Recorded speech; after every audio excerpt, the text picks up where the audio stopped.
Hi everyone, Assalamu alaikum. Welcome my dear lovely viewer, Master House 24. I'm Mohammad Mukhtar Said, ইংলিশের Mohammadul academy.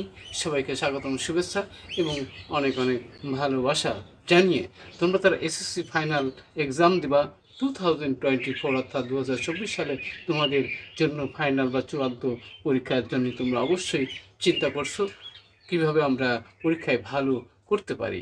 আর আজকের video থেকে সে বিষয়টি জানবে, সে বিষয়টি হচ্ছে কি suitable preposition, how to use in English grammar. এই প্রিপোজিশন নিয়ে সবার কিন্তু অনেক ভয়ভীতি কাজ করে, কীভাবে প্রিপোজিশন ইউজ করতে হবে সে বিষয়টি যখন ইউজ করতে যাও তখন তোমাদের অনেক বিভ্রান্ত এবং কনফিউশনে পড়ে যাও। আজকের ভিডিওতে সেই বিষয়টি চমৎকারভাবে জানতে পারবে। আর তোমরা যারা আমার চ্যানেলে নতুন রয়েছে অবশ্যই চ্যানেলটি সাবস্ক্রাইব করে রাখবে। আর যারা সাবস্ক্রাইব করছো thank you so much. Now go to our whiteboard. Try to understand ACC suitable preposition in the gaps, how to use, how to solve. So get start. Hello my dear lovely viewers, আমরা বলছিলাম suitable preposition, how to use in English grammar. Shortcut tips কীভাবে use করব for final exam 2024। আমাদের episode হচ্ছে 170তম video. আর আমাদের এটি কুমিল্লা বোর্ডে 2024 সালে এসেছিল।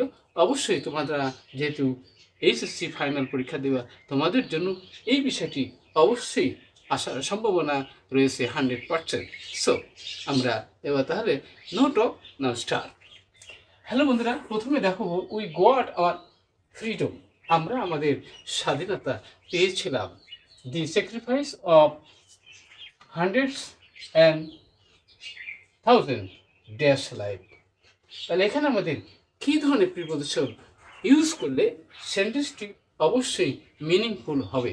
তাহলে প্রথমে দেখো বন্ধুরা, সেখানে আমরা লিখতে পারি কি অ্যাট দি স্যাক্রিফাইস, তাহলে বিনিময়, অথবা থ্রো দিতে পারি আমরা টিজ আর থ্রো, তাহলে কি শত শত হাজার হাজার জীবনের বিনিময়ে আমরা আমাদের এই স্বাধীনতা পেয়েছিলাম। তাহলে এখানে কি জীবনের যদি হয় তাহলে রয়ের হলে আমরা জানি বন্ধুরা সেটা কি অফ হয়।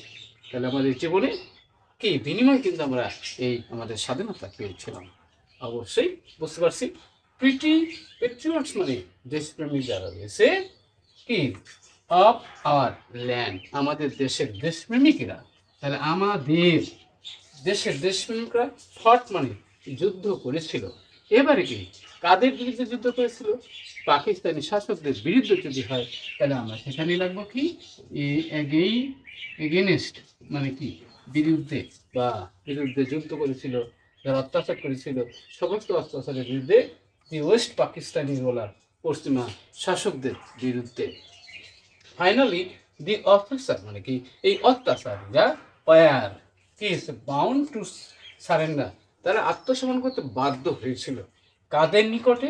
আমাদের মুক্তিযোদ্ধাদের নিকটে যদি বোঝায় তাহলে সেক্ষেত্রে আমরা কি লিখবো? টু লিখবো, টু আর ফ্রিডম ফাইটার্স, আমাদের মুক্তিযোদ্ধাদের নিকটে।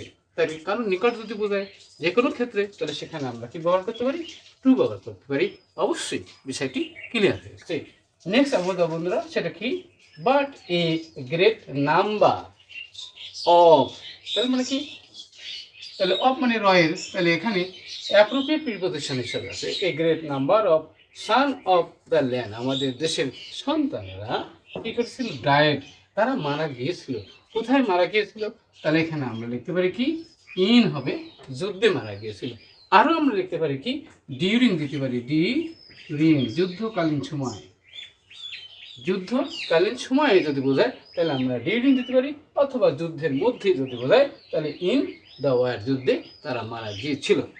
এবারে বলছে বন্ধুরা যুদ্ধের পর যদি হয় তাহলে এখানে আফটার মানে পর, তাহলে সুন আফটার, সুন আফটার মানে কি পরে, অর্থাৎ যুদ্ধের ঠিক পর পরই দি কি করেছিল? দি গভর্নমেন্ট দেশ বাংলাদেশ, তাহলে কোথাকার?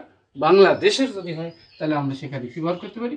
অফ ব্যবহার করতে পারি। অফ ফাউন্ডেড মানে প্রতিষ্ঠা করেছিল। কি প্রতিষ্ঠা করল? ন্যাশনাল মেমোরিয়াল, জাতীয় স্মৃতিসৌধ। ওকে, ইন মেমোরি অফ দি কি মার্টার্স, অর্থাৎ শহীদের স্মরণে কি স্মৃতিসৌধ নির্মাণ করা হয়েছিল তৎকালীন সময় বাংলাদেশ সরকার। তাহলে অবশ্যই আমরা বুঝতে পারছি কীভাবে আমরা এই সুইটেবল প্রিপোজিশন ইউজ করতে পারি এবং যে কোনো পরীক্ষার ক্ষেত্রে আমরা যাতে ভালো ফলাফল করতে পারি, বেশি বেশি চর্চা করি। তোমরা যারা এই বিষয়টি অবশ্যই কোথায় সমস্যা থাকলে অবশ্যই কমেন্টস করবা, আর কি বিষয়ে ভিডিও সব অবশ্যই কমেন্টস করে জানাতে ভুলবে না। সবাই সুন্দর এবং সাকসেসফুল জীবন কামনা করে এখানে বিদায় দিচ্ছি। আল্লাহ হাফেজ।